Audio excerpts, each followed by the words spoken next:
శ్రీ గురుభ్యో నమ. కిందటి ఎపిసోడ్ తర్వాత భాగం అది. ఆ వయసులో ఇతన్ని కూతురు పెళ్లి చేసుకోమని చెప్పి అడుగుతున్నాడు. నీకు చాకరీ నీకు సేవ చేసిందామే, అందుకోసమని అలా అని చెప్పండి చంద్రశర్మ చెప్పాడు. రండు ఆమెను పరిణయ కుమారుడు అని ప్రార్థించాడు. ఇది విని ఆర్య, మీ కుమార్తె చేసిన ఉపకారం దొడ్డది, ఆమెకు భగవంతుడు మీరు చేయగాక నేను ఆమెను పెళ్లి ఆడే జరగదు. నాకు అసలు పెళ్లి అందు ఇచ్చేలేదు, నన్ను ఓనయ్యండి అని ప్రార్థించాడు. కానీ వైశ్యుడు దానికి అంగీకరించలేదు. అతడు చంద్రశర్మతో, మీ మాటలు ధర్మబద్ధంగా లేదు, ధర్మాధర్మాలకు రాజు కదా నిర్ణయిస్తారు, మీరు నేను రాజులతో పోదాం, ఆయన చెప్పినట్టు చేద్దాం అన్నాడు. అంగీకరించాడు చంద్రశర్మ. వారు రాజు కొలువులో అడుగు పెట్టారు. రాజు సింహాసనం మీద కూర్చుండి వీరి రాకను గమనిస్తూ ఉన్నాడు. ఆయనకు చంద్రశర్మ వయోరూపాలు ఆశ్చర్య ఆనందాలను కలిగించాయి. చంద్రశర్మ తేజస్సుకు రాజు ముగ్ధుడైపోయాడు. రాజు తన మనసులో, ఈ వర్చస్వి తనకు అల్లుడైతే అన్న భావం మెదిలింది. అదే ఆయన వైశ్యుని పిలిపించి వైశ్యుని వివాదం ఆలకించకుండానే చంద్రశర్మను చూసి, అయ్యా మీరెవరు, మీకు వివాహమైందా, నా కూతురు మీరు పెండ్లాడాలి, మీకు అంగీకారమేనా, కానీ వివాహాన్ని ధర్మశాస్త్రాలు అంగీకరిస్తాయా అని ప్రశ్నిస్తూ చంద్రశర్మ సమాధానానికి ఎదురు చూడకుండా ఒక సేవకుడిని పిలిచి పోయి మంత్రిని తీసుకురమ్మని ఆజ్ఞాపించాడు. ఇది చూచి చంద్రశర్మ వైశ్యుడు నోట మాటలేక నిలవబడ్డారు. రాజాజ్ఞ విన్నతే మంత్రి కొలువులోకి వచ్చాడు. మంత్రి సూక్ష్మబుద్ధి, కొలువులో నిలబడి ఉన్న యువకుడి తేజస్వి అయిన చంద్రశర్మ చూడగానే రాజాజ్ఞలోని ఆంతర్యం అవగతం చేసుకున్నాడు. చంద్రశర్మ తేజోమయ రూపాన్ని అతడు కూడా ముగ్ధుడై తన రాజ్యానికి ఇది భాగ్యవంతమైన కాలం అనుకున్నాడు.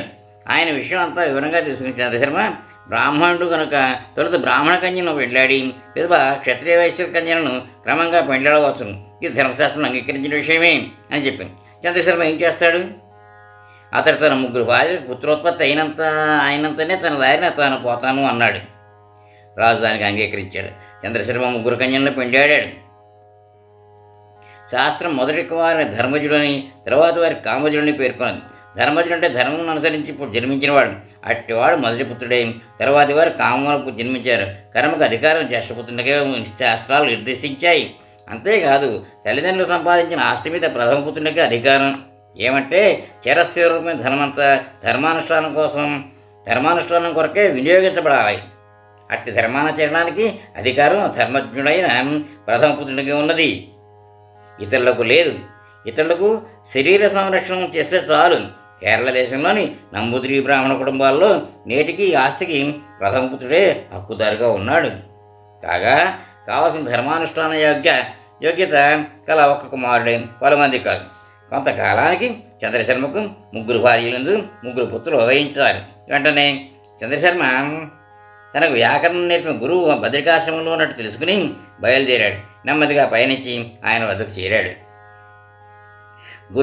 గురువునకు నమస్కరించి చంద్రశర్మ తనకు కూడా సన్యాసం అనుగ్రహించమని ప్రార్థించాడు. ఆయన తన శిష్యుని యోగ్యతను గుర్తించి అనుగ్రహించాడు. సన్యాసాశ్రమం స్వీకరించిన చంద్రశర్మ గోవింద భగవత్పాదాచార్య నామంతో ప్రసిద్ధులయ్యారు. శ్రీశుకులకు పిమ్మట వచ్చిన ఆచార్యులు పరివ్రాజకులు అన్న పేరు ఏర్పడింది. గోవింద భగవత్పాదుల వారు గురు సన్నిధానంలో బదరికాశ్రమంలో ఉన్న సమయంలోనే శ్రీశుకులతో వారి తండ్రి గురువు అయిన వ్యాసులు అచ్చడికి వచ్చారు. శ్రీశుకులను వ్యాసులను దర్శించి గోవింద భగవత్పాదులు తాము ధన్యులమైనామని భావించారు. గోవింద భగవత్పాదులను చూచి వ్యాసులు, పోయి బ్రహ్మసూత్రులను నేను కూర్చాను, వానికి భాష్యం రాయాలి, ఆ భాష్యం రాయడానికి ఈశ్వరుడే భూమి మీద అవతరిస్తాడు, అలా అవతరించి ఆయన సన్యాసం పుచ్చుకుంటారు. లోకంలోని సంప్రదాయాన్ని నిలవబెట్టడానికి ఈశ్వరావతారమైనప్పటికీ వారికి గురువు అవసరం. అందుచే నీవు నర్మదా నదీ తీరంలో ఉన్న రావి చెట్టు కింద నివసిస్తూ వారి రాకకై నిరీక్షించు. ఆయన రాగానే ఆయనకు ఉపదేశం చెయ్యి, ఇది నీవు చేయవలసిన పని అన్నారు. శ్రీశుకులు, వ్యాసులు, గౌడపాదులు, గోవింద భగవత్పాదులు బదరికాశ్రమంలో చేసిన నిర్ణయం ఇది. ఆ నిర్ణయాన్ని అనుసరించి గోవింద భగవత్పాదుల వారు నర్మదా నదీ తీరానికి బయలుదేరారు. ఈ గోవింద భగవత్పాదులకు పూర్వాశ్రమంలో ఏ గురువులు వ్యాకరణ శాస్త్రం బోధించారో ఉత్తరాశ్రమంలో వారే యతి ధర్మాన్ని అనుగ్రహించారు. అట్లే ఆయన పూర్వాశ్రమంలో ఏ వృక్షం క్రింద విద్యాగ్రహణం చేశారో ఆ వృక్షం క్రిందనే నివసిస్తూ శిష్యుని రాకకై ఎదురు చూడసాగారు.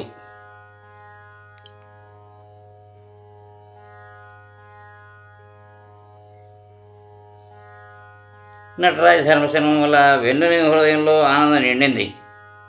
అలా ఆనందంతో వరకెక్కిన విష్ణువుని ఆదిశేషుడు మోయలేకపోయినాడన్నది మొదలు ఇంతవరకు చెప్పిన కథ అంతా పతంజలి విజయంలో చక్కగా వర్ణించబడ్డది. ఆ గ్రంథం శంకరాచార్యుల వారి యొక్క పూర్వాచార్య పరంపరను విశదంగా వర్ణించి శంకరాచార్య చరిత్రను సూక్ష్మంగా తెలిపింది.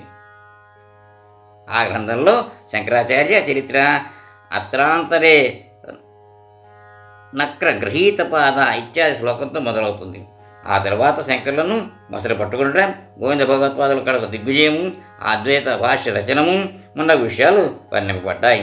ఆ కావ్యంలోని చివరి శ్లోకం గోవింద దేశకముపాస్య చిరాయు భక్త్యా తస్మిన్ స్థితే నిజమహిమ్ని నిర్దేహముక్త్వా అద్వైత భాష్యం ఉపకల్ప దిశోవియత్య కాంచీపురే స్థితి మవాపాస శంకరాచార్య పతంజలి చరిత్ర చేయవలసిన పనులన్నీ చేసిన మీదట శంకరాచార్యులు కంచిలోనే నివసించినట్లు చరిత్ర చెబుతోంది. శంకర అవతారం చిత్తశుద్ధిని సాధించి పరమాత్మ ఐక్యం కావడమే యోగం అని శ్రీకృష్ణ భగవాన్ అర్జునుడికి ఉపదేశించారు. యోగం అంటే చేరిక. ఈ యోగాన్ని సాధించడానికి సాధనం నిష్కామకర్మ. అలా నిష్కామకర్మను ఆచరిస్తూ ఉత్తమ పదార్థంతో కలియడం పేరే కర్మయోగం. తన్మయమైన అభేదమైన నిరంతరమైన కలయికకు వేదాలు సాధనాలుగా మాత్రం ఉన్నాయని శ్రీకృష్ణస్వామి అర్జునుడికి బోధించారు. ఓ అర్జున, నేను ఈ యోగాన్ని పూర్వం వివస్వానునికి బోధించాను. ఇది జరిగి చాలా కాలమైంది. ఉత్తమాధికారి యందు యోగం పూర్తిగా భాషిస్తుంది.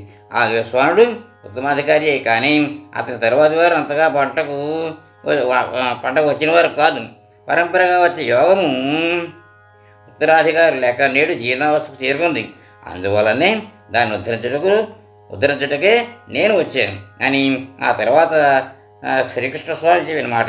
అర్జున, నేను ఎన్నో జన్మలు ఎత్తాను, నీవున్నో ఎన్నోసార్లు జన్మించావు.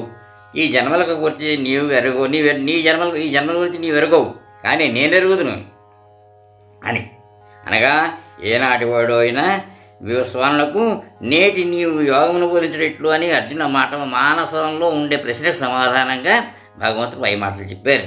ఆ వివస్వాలకు నేను వేద రూపంలో యోగంలో బోధించాను భావం. పరమేశ్వరులకు కృష్ణులకు భేదం లేదు, ఇరువురును ఒక్కటే. అందువలనే స్మార్తులు ఒక వంక భస్మర రుద్రాక్షలు ధరిస్తూ వేరొక వంక విష్ణు పూజను చేస్తారు. అద్వైత విధానంలో శివకేశవ భేదం లేదు. శృతి స్మృతి పురాణాదుల తాత్పర్యం కూడా దీనికంటే వేరు కాదు. గీత యందు అర్జునుడు శ్రీకృష్ణుడు విశ్వరూపాన్ని చూపించినట్లున్నది. విశ్వరూపం ఈశ్వర స్వరూపమే. ఈశ్వర శబ్దములకు పరమశివుడని అర్థం. ఈశ్వర శర్మ ఈశాన శంకర చంద్రశేఖర అని అమరకోశంలో చెప్పబడ్డది. ఆ గ్రంథం విష్ణువును ఈశ్వరుడని చెప్పలేదు. లోకంలో కూడా శివాలయాన్ని ఈశ్వరాలయం అంటారు, కానీ విశ్వాలయాన్ని ఈశ్వరాలయం అని పిలవరు. విష్ణువు యొక్క కోవెలను పేరుమాళ్ళు గుడి అని పిలుస్తారు. అందుచే గీతలోని పై ఐశ్వర్యం అన్న శబ్దం పరమశివుని సూచిస్తుంది, కానీ విష్ణువును సూచించదు. అదీకాక 3 కన్నులు కలవానింది ఈశ్వర శబ్ద వ్యవహారం అని ఇతరత్రా కాదు. వ్యవహారం కానీ ఇతరత్రా కాదు. కాళిదాసు అట్లే చెప్పాను. ఈ విధంగా అమరకోశము, లోక వ్యవహారం, మహాకవి వాక్కు, ఈశ్వర శబ్దం పరమశివునే తెలుపుతుందని అనడానికి ప్రమాణంగా ఉన్నాయి. ఆ ఈశ్వరూపమే శ్రీకృష్ణస్వామి అర్జునుడు చూపించిన విశ్వరూపము. శ్రీకృష్ణుడు చూపిన విశ్వరూపము ఈశ్వరూపమే అని కృష్ణులకు భేదం లేదని తెలుస్తోంది. సర్వజీవుల యొక్క హృన్మధ్యంలో ఈశ్వరుడు ఉంటాడని, ఆయన అనుగ్రహం వల్లనే పరమశాంతి లభిస్తుందని ఇతర స్థలాల్లో ఈశ్వర శబ్దం వాడినా నేను అన్నమాట వెంబడి రాదు. వెంబడివాడు అన్నమాట కూడా ఉపయోగిస్తూ హృదయం కంటే భిన్నమైన తావుల్లో అహంకారం నశించదని, అభేద జ్ఞానం ఏర్పడదని సూచించారు. ఆయన అలా అభేదంగా ఈశ్వర శబ్దాన్ని ఉపయోగించిన చోట్ల 2. ఒకటి విశ్వరూప ప్రదర్శన కాలం, 2 పరమమోక్ష సాధన ఉపదేశించే సమయం. శివకేశవులు గల ఈ అభేదాన్ని గుర్తించే స్మార్తులు శివాలయాలకు, విష్ణువాలయాలకు సమాన భక్తి శ్రద్ధలతో పోతూ ఉంటారు. ధర్మం క్షీణించి అధర్మం విజృంభించిన సమయంలో నేను పొడవుపై అవతరిస్తాను అన్నారు శ్రీకృష్ణ భగవానుడు. అనగా వివస్వరులకు తెలిపిన యోగం ఇప్పుడు లోకంలో నశించింది. దాన్ని పునరుద్ధరించడానికే నా ఈ అవతారం. నేను నారాయణుడు, నీవు నరుడవు. వెనుకటి ఈ అనేకములైన పుట్టుకలు నేను ఎరుగుదనే కానీ నీవు ఎరుగవు అని అంటారు ఆయన. శ్రీకృష్ణుడే నారాయణుడిగా అవతరించిన వేళ అర్జునుడు నరుడై జన్మించాడు. ఆ అవతారాలలో వారిద్దరూ బద్రికాశ్రమంలో తపస్సు చేశారు. వారు తపస్సు చేస్తుండగా దేవతలు వారు నరనారాయణులని ఎరుగక వారు తపస్సు పాడు చేయడానికి అప్సరసను పంపారు. వారు తమ శక్తులతో పాటు ఆటపాటతో ప్రలోభాలు పెట్టాలని యత్నించారు. అప్పుడు వారిని చూసి నరుడు హుంకరించాడు. దానికి ద్వారంతా బెదిరిపోయి నారాయణ దగ్గరకు చేరారు. అలా తన దగ్గరకు వచ్చిన అచ్చర్లను చూసి నారాయణుడు తన తొడ చేతితో తట్టాడు. వెంటనే అందుండి వేల కొలది యువతులు జన్మించారు. వారిని చూసిన దేవతలే పంపబడ్డ అచ్చర్లు సిగ్గుపడి వెడలిపోయారు. ఇలా శ్రీకృష్ణుడు ఎన్నోసార్లు అవతరించారు. ప్రతి అవతారంలోనూ జ్ఞానోపదేశం చేశారు. ఎప్పుడు జ్ఞానోపదేశం చేసినా ఈశ్వరునితో అభేదంగా ఉండి విశ్వరూపం ప్రదర్శిస్తూ భిన్న భిన్న విధాలుగా వచ్చారు. జ్ఞానం ఈశ్వరానుగ్రహం లేనిదే లభింపదు. ఆరోగ్యం భాస్కరావిదిచ్చేత్ శ్రీమిచ్చేదుతాశనాత్ ఈశ్వరాత్ జ్ఞానం అనుచ్చేత్ జ్ఞానదాత మహేశ్వరా. ఇక్కడతో ఆగుదాం. మళ్ళీ దాంట్లో నెక్స్ట్ కంటిన్యూ చేద్దాం దీన్ని. హరి ఓం తత్సత్.